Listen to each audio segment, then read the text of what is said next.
அன்பார்ந்த பக்த கோடி பெருமக்களே, உங்கள் அனைவருக்கும் வள்ளியூர் செல்வராஜ் ஆகிய நான் என்னுடைய அன்பான வணக்கங்களை எல்லாம் வல்ல இறைவனுடைய பேரருளால் தெரிவித்துக் கொண்டு, நாளைய தினம் மகாலயபட்ச அமாவாசை வருகின்றது. காலஞ்சென்ற நமது பெற்றோர்கள், முன்னோர்கள், மூதாதையர்களுக்கெல்லாம் தர்ப்பணம் வழங்கக்கூடிய ஒரு அற்புதமான நாளாக இந்த மகாலய அமாவாசை இருக்கின்றது. நீத்தார் வழிபாடு சிறப்பு என்பது பற்றி நான் இப்பொழுது பேசுகின்றேன். அன்பானவர்களே, நாளைய தினம் மகாலயபட்ச அமாவாசை தினம் அன்று நமது குடும்பத்தில் காலம் சென்ற பெற்றோர்கள், முன்னோர்களுக்கு திதி, தர்ப்பணம், பிண்டம் கொடுத்து வழிபடுவது நமது தலையாய கடமையாகும். நீத்தார் கடன் வழிபாடு செய்ய உகந்த காலமாக அமாவாசை நாட்கள் சொல்லப்பட்டுள்ளது. அதிலே மிக முக்கியமானதாக புரட்டாசியில் வரும் மகாலய அமாவாசை மற்றும் தை மாதம், ஆடி மாதத்தில் வரும் அமாவாசை முக்கியத்துவம் பெறுகிறது. இந்த நாட்களில் நாம் புனிதமான திருவிடங்களில் சென்று நீர்நிலை, சமுத்திரம் போன்றவைகளில் அவர்களுக்கு திதி, தர்ப்பணம், பிண்டம் போன்றவை கொடுத்து வழிபட்டால் தோஷங்கள் அகன்று குடும்பம் செழித்தோங்கும். இந்து சமுதாயத்தில் இது கடமையாக்கப்பட்டுள்ளது.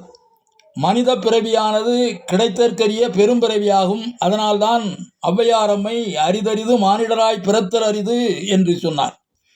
அதையே திருவாசகத்தில் மாணிக்கவாசக பெருமான் எத்தனையோ பிறவிக்கு பின்னால் தான் மானுட பிறவி வாய்க்கும் என்பதை குறிப்பிட்டுள்ளார். எனவே மானுட பிறவி பெற்ற நாம் அதை தந்த இறைவனுக்கு நன்றி செலுத்துவதோடு நின்று விடாமல், நாம் வாழும் காலத்திலே நல்லதே நினைத்து நல்லதே செய்து நலமோடு வாழ்வதோடு, நாம் மண்ணில் உதித்தெழச் செய்த நம் பெற்றோர்களுக்கும் முன்னோர்களுக்கும் நீத்தார் கடன் வழிபாடு செய்வது சால சிறந்ததாகும். தர்ப்பணம் கொடுத்து வழிபடும் புனித இடங்களாக வடதேசத்தில் காசி, கயா என்னும் பல இடங்களும் அங்கே உள்ளது. தென்னகத்திலே ராமேஸ்வரம், கன்னியாகுமரி, பாபநாசம், திருநெல்வேலி, திருச்சி போன்ற இடங்களும் அமைந்துள்ளன. மேலும் அதிக தூரம் சென்று அந்த திதி, தர்ப்பணம் கொடுக்க முடியாதவர்கள் தங்கள் இருப்பிடங்களுக்கு அருகில் உள்ள புனித தலங்களில் ஆறு, குளம் மற்றும் உள்ள நீர்நிலைகளிலே திதி கொடுக்கலாம். சமீப காலமாக நமது வள்ளியூரிலும் அருள் மிகுந்த ஸ்ரீ சுப்பிரமணிய சுவாமி திருக்கோவில் சரவண பொய்கை என்ற தெப்பக்குளத்திலும் திதி கொடுக்கும் வைபவம் நடைபெறுகிறது. அதனால் புரட்டாசி, தை, ஆடி அமாவாசை நாட்களிலே இங்கும் பக்தர்கள் அதிக அளவிலே வந்து நீத்தார் கடன் வழிபாடு செய்து பயனடைகிறார்கள்.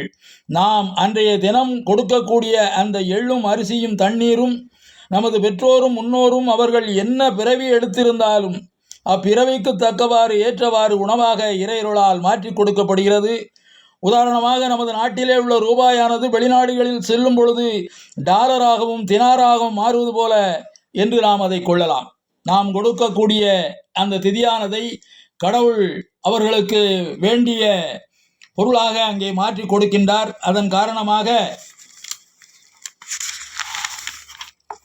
அந்த அமாவாசை நாட்களிலே நமது பெற்றோர்களும் முன்னோர்களும் நீர்நிலை உள்ள இடங்களுக்கு வந்து நாம் கொடுக்கக்கூடிய அந்த தர்ப்பணங்களை வாங்கி கொண்டு நமக்கு ஆசி வழங்க